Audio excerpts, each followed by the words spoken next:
Acá ya llegaron algunos mensajes del próximo entrevistado que vamos a tener. Gonzalo, un profesional extraordinario, mucho mejor persona, sos un capo, Doc. Un abrazo grande, Carlos Grierson y familia. Bueno, el mensaje para el doctor Gonzalo Mandiola, con quien vamos a estar compartiendo el desayuno. Mira, escuchar lo que dicen acá. Qué bueno cuando conoces a un excelente profesional médico y mejor persona. Así es Gonzalo, dice Raúl Escudero. Buenos días, doctor. Bienvenido. ¿Cómo le va, doctor? Buen día, Claudio. Buen día, Rodolfo. Gracias por invitarme a estar acá presente con ustedes y compartir el desayuno. El tema es que ya empezaron los mensajes antes de empezar a charlar. Mientras que sean positivos y se Hasta puedan leer.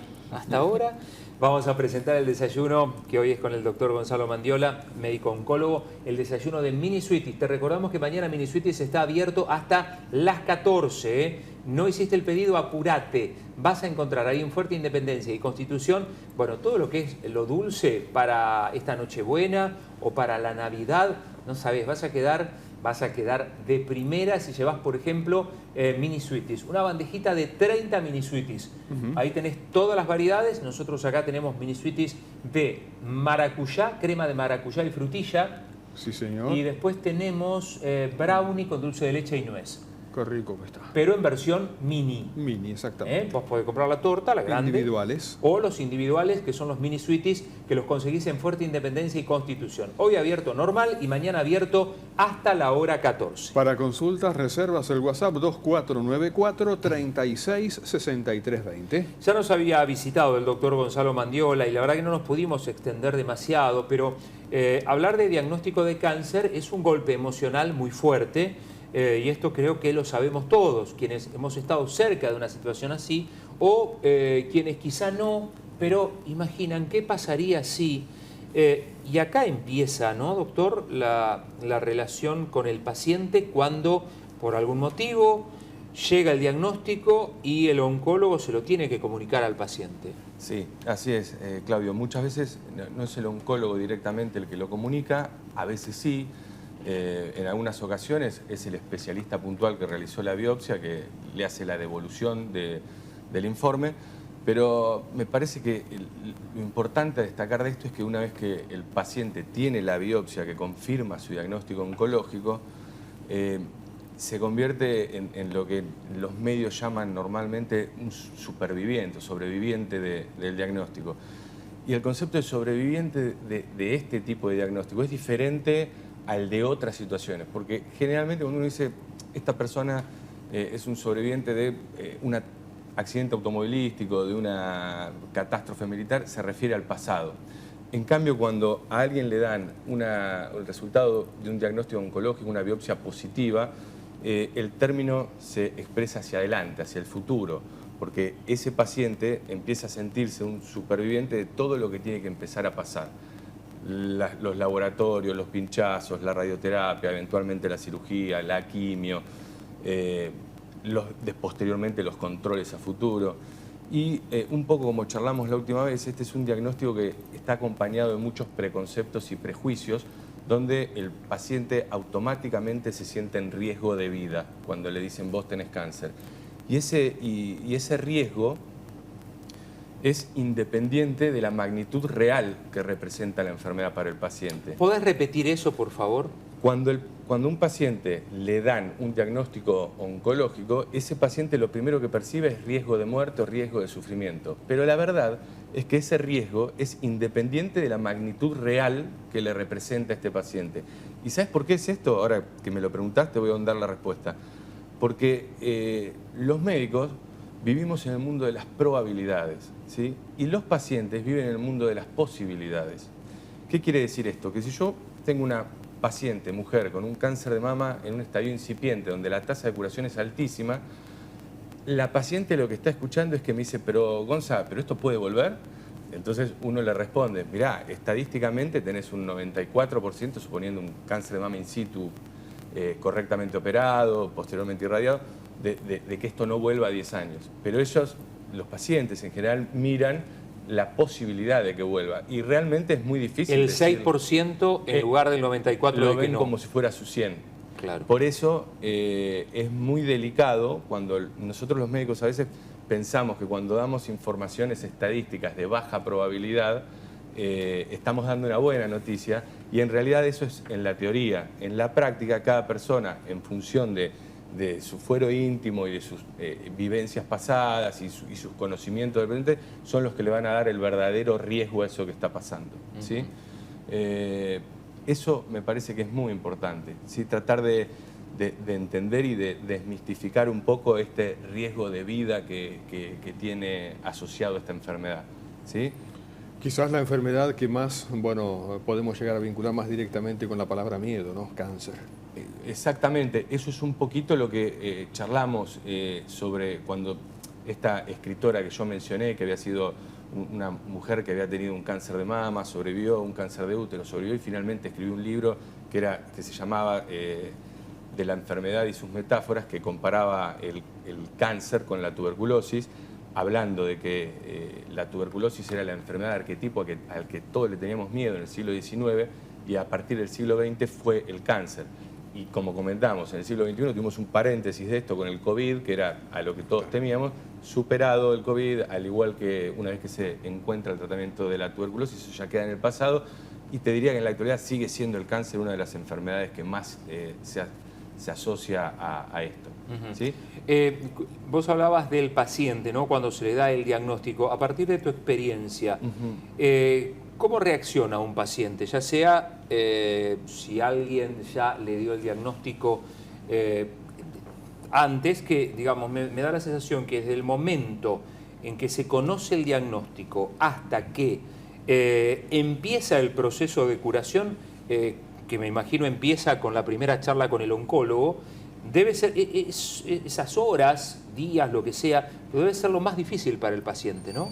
Sí, generalmente existe un shock emocional al momento del diagnóstico, ¿no? Yo lo que trato de explicarle al paciente que una vez que superemos este miedo, estas preguntas, esta ansiedad inicial, tenemos que tratar de entender que muchas veces no es la realidad lo que nos perturba, sino la idea que nosotros tenemos de esa realidad, ¿sí? Y tiene que ver con lo que te decía antes, genera tanto miedo, ¿sí? Que muchas veces paraliza, ¿sí? Y no nos permite reflexionar sobre lo que estamos viviendo, que en realidad es un evento más a lo largo de nuestra vida y que cuando la enfermedad se diagnostica en estadios tempranos, en la gran mayoría de los casos se cura, y cuando se diagnostica en estadios avanzados, si bien uno no puede hablar de curación, podemos hablar de cronificación o de convivir y vivir largos años, mucho tiempo con esta enfermedad, y de esto lo saben mucho otras especialidades como la cardiología y la hipertensión, la endocrinología y la diabetes o el hipotiroidismo, y aprendemos a convivir con este diagnóstico, que dicho sea de paso, en estos últimos, te diría, 20, 30 años se han logrado muchísimos avances desde el punto de vista terapéutico, ya sea de las técnicas quirúrgicas, de las técnicas de radioterapia, y ni que hablar que en esta última etapa ha pegado un salto muy importante todo lo que tiene que ver con el avance de la industria farmacológica vinculada al tratamiento del cáncer y los tratamientos personalizados y dirigidos a cada subtipo de enfermedad, que esto hace no muchos años atrás era impensado. El doctor Gonzalo Mandiola, oncólogo, está charlando con nosotros en el desayuno de Tandil Despierta. ¿Qué rol juega la actitud que pueda llegar a tener el paciente, la situación psicológica con la cual, bueno, toma justamente esta noticia y afronta esa realidad? Mirá, es muy importante el rol o el impacto psicológico que esto tenga, no solo en el paciente, sino en la familia, porque esto es una enfermedad que afecta no solo al paciente, sino a todo el entorno familiar. ¿Por qué te menciono esto? Porque a veces hay pacientes que lo enfocan con madurez, lo enfocan bien la mala noticia del diagnóstico y aceptan el tratamiento, pero a veces la familia no lo hacen del mismo modo y quizás en pos de ayudar al paciente, y por supuesto desde el amor, pero terminan embarrando la cancha, ¿sí? Entonces es tan importante que el paciente como la familia acepten esto que está pasando y traten de comprender esto que mencionábamos antes, que es un evento que se va a tratar como cualquier otro evento que han tenido en su vida. Y en esto quiero remarcar otro punto que es muy importante. y es que el tratamiento del cáncer se tiene que llevar a cabo de forma multidisciplinaria y dentro del equipo tratante tiene que haber psico-oncólogos, eventualmente incluso a veces psiquiatras, pero el rol del psico-oncólogo es muy importante, ¿sí? Acá en Tandil hay excelentes psicólogos. Sí, y digo, menciono a la licenciada María Piñeiro, que está especializada en psico-oncología y realmente es una maravilla como acompaña. Sí, la verdad que sí. Yo con María tengo un diálogo, no digo continuo de todos los días, pero sí constante. Nos hablamos. Nos falta siempre con María, si está viendo esto, se va a reír, pero siempre nos prometemos por ahí una reunión o un acercamiento todavía más estrecho, quizás bajo un mismo techo, y eso es una materia que tenemos pendiente, pero vamos a tratar de resolverla, si Dios quiere, en el 2023. La licenciada Piñeiro es una referencia inclusive a nivel mundial, ha sido convocada, digamos, para dar conferencias fuera del país, justamente por lo que ella ha aprendido y se ha preparado en esto que es la psico-oncología, que es una disciplina relativamente nueva, ¿no? No la psicología, sí lo que es la psicología relacionada con pacientes de cáncer. Sí, exactamente. Y está bien que así sea, porque el cáncer no solo afecta la esfera física o biológica, sino también la psicológica e incluso la espiritual. Tenemos varios mensajes para el doctor Mandiola. Buenos días, excelente profesional y mejor persona, muy humano y cercano a los pacientes y a su familia. Bien, señor médico, muchas gracias por la muy buena atención con mi esposo. Muy agradecida de corazón, dice por aquí otro mensaje. Le doy muchas gracias al doctor Gonzalo por ser tan humano. Él atendía a mi marido, Fermín Jara. Bueno, así que seguimos charlando en el próximo bloque. Sí, señor, es la hora 8 de la mañana, 52 minutos. Estamos en Tandil Despierta. ¿De dónde sos, Gonzalo? De Balcarce. De Balcarce. De Balcarce, estudié en La Plata y cuando estaba estudiando en La Plata, ya estaba terminando la residencia, el doctor Ponce, de acá de Tandil, que es un grande, el fundador de la oncología de la ciudad, me invitó a sumarme a su equipo de trabajo junto con el doctor Casas, que era mi jefe en radioterapia en La Plata. Y bueno, de la mano de Walter y de Oscar llegué a Tandil hace más o menos 13 años. 13 años ya. Sí, en realidad inicié viajando una vez por semana y hará 11 me instalé, me radiqué. Bien. Y la verdad que me siento absolutamente adoptado por esta ciudad. ¿Familia? Yo cuando llegué, mi familia está en Balcarce, pero cuando llegué a Tandil rápidamente conocí a mi actual esposa, que fue mi novia, y nos casamos y formamos una familia con 2 hijos en muy poquito tiempo. Pero muy bien, así que 11, 13 años, digamos, ahí, en ese lapso, sí. Gonzalo está aquí en Tandil. Bien, y se ha ganado evidentemente el corazón de los pacientes. Totalmente, totalmente. Bueno, hablábamos un poco de lo que es el diagnóstico, ¿no? del cáncer, de lo que significa para el paciente y para la familia. Decía Gonzalo que muchas veces la familia, embarra un poco la cancha. A veces es más difícil pelear, entre comillas, ¿no? ¿Con la familia que con el mismo paciente? No sé si la palabra es pelear, porque no peleamos. Yo le ponía unas comillas grandotas. Pero es un diagnóstico que desestabiliza y cada persona lo vive y vive la mejor actitud hacia el diagnóstico de distintas maneras. Entonces hay diferencias entre, a veces, no siempre, entre las mismas familias, entre los mismos familiares, y por ahí pasa que recibo a un paciente con un hijo y el paciente con el hijo se va y aparece otro hijo para decirme, mirá, me dijeron, pero yo averigüé. Hay un tema con el que lidiamos los médicos en general que son justamente los medios de comunicación. Las redes sociales, el Google y todo lo demás. En oncología hay una característica, los medios de comunicación vuelven cotidiano lo excepcional, ¿sí? Si con X droga o con X cirugía robótica se logró un resultado positivo en una determinada patología oncológica, salen todos los medios y todos los pacientes me vienen con el recorte a que hagamos lo mismo. Entonces, esto es perjudicial porque muchas veces, esto como te decía, son situaciones excepcionales, ¿sí? Y en oncología la excepción está en todo. Con casi cualquier droga. Mira, si yo te digo, voy a tratar un cáncer de mama con una droga de colon, seguramente un 1 o 2% de los pacientes respondan. Y si eso lo volvemos noticia, van a venir, ¿entendés?, a tratar de que yo con esta nueva droga, y para uno es muy difícil contradecir o explicarle al paciente que entienda que tiene que tener una valoración crítica de lo que está leyendo, porque para poder ejercer esa valoración crítica de la lectura científica de alguna manera, tiene que tener conocimientos previos, ¿sí? Es por eso que los médicos lidiamos todo el tiempo con esto. Hace algunos años atrás, el diagnóstico y el tratamiento era patrimonio exclusivo del médico, ya sea por medio de las manos, del examen físico, de la semiología. La clínica. De la clínica. Hoy el diagnóstico lo hace la imagen y el tratamiento ya viene el paciente que lo googleó y bajó las guías del NCCN o del Instituto Nacional del Cáncer y ya nos viene el paciente y los médicos nos terminamos transformando en una especie de puente y de traductor entre lo que el paciente piensa o cree y finalmente lo que la realidad nos permite hacer, ¿sí? Entonces creo que a veces todo esto, el exceso de información termina actuando de forma perjudicial en la familia del paciente. De ahí que mi consejo más sensato a los pacientes es que confíen en sus médicos, en sus oncólogos.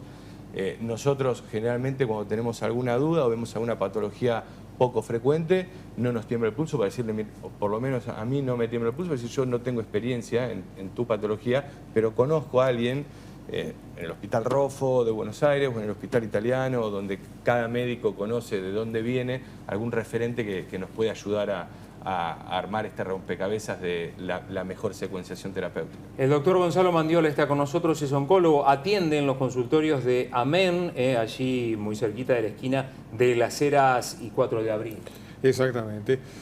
Bueno, hace referencia el doctor permanentemente a los avances que se vienen dando, digamos que es muy esperanzador en líneas generales el presente de hoy con el futuro comparado con lo que era anteriormente para esta enfermedad, ¿no? Sí.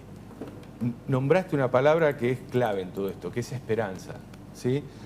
La esperanza es el deseo que tiene el paciente, el deseo o la expectativa que tiene el paciente de que algo suceda después de que el médico le da el diagnóstico y las alternativas, el pronóstico y las alternativas terapéuticas, ¿sí?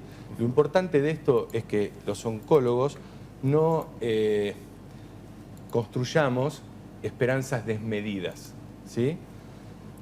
Incluso en el habla hispana no existe una palabra que refiera a esto puntualmente. En inglés, esperanza sería hope, y existe un término que es hype, haciendo referencia a esta esperanza desmedida, donde el paciente, te diría, casi milagrosa, ¿sí? Donde el paciente se aferra a eso. Nosotros, como médicos, tenemos que construir una esperanza realista, ¿sí? ¿Por qué? Porque ¿qué es la decepción? ¿Qué es lo que sucede cuando nosotros hablamos del resultado de un tratamiento y finalmente no sucede? La decepción es la distancia que existe entre la expectativa y la realidad. Y esta definición es válida para todo. Si yo tengo una expectativa de que hoy llego a mi casa y mi mujer me va a estar esperando con la comida hecha, un champán, vestida, y después llego y está con los nenes, enojada, en realidad me va a decepcionar, pero porque yo puse la vara muy alta, ¿sí? Yo tuve una expectativa desmedida, ¿sí? Entonces, para no decepcionarnos y para que el paciente no se decepcione, los médicos tenemos que construir una esperanza realista. Normalmente nosotros, cuando hablamos de potenciales resultados, nos basamos en trabajos estadísticos que, si bien no es la verdad del paciente que tenemos delante de nosotros, es lo más parecido o es lo que nosotros conocemos que sucedió con un grupo de pacientes que tiene la misma patología y la misma característica que el paciente que nosotros tenemos enfrente. Esto es lo que se conoce como medicina basada en evidencia, ¿sí? Y es, como te decía, es la verdad estadística, es la verdad del grupo, no siempre corresponde a la verdad del paciente que tenemos delante. Por eso estos resultados y estos números los tenemos que explicar con cierta cautela. Hay muchos mensajes que llegan para el doctor Gonzalo Mandiola, Soy paciente, quería preguntar si, bueno, del doctor Mandiola, quiero agradecerle a él, a todo su equipo por la genial atención conmigo.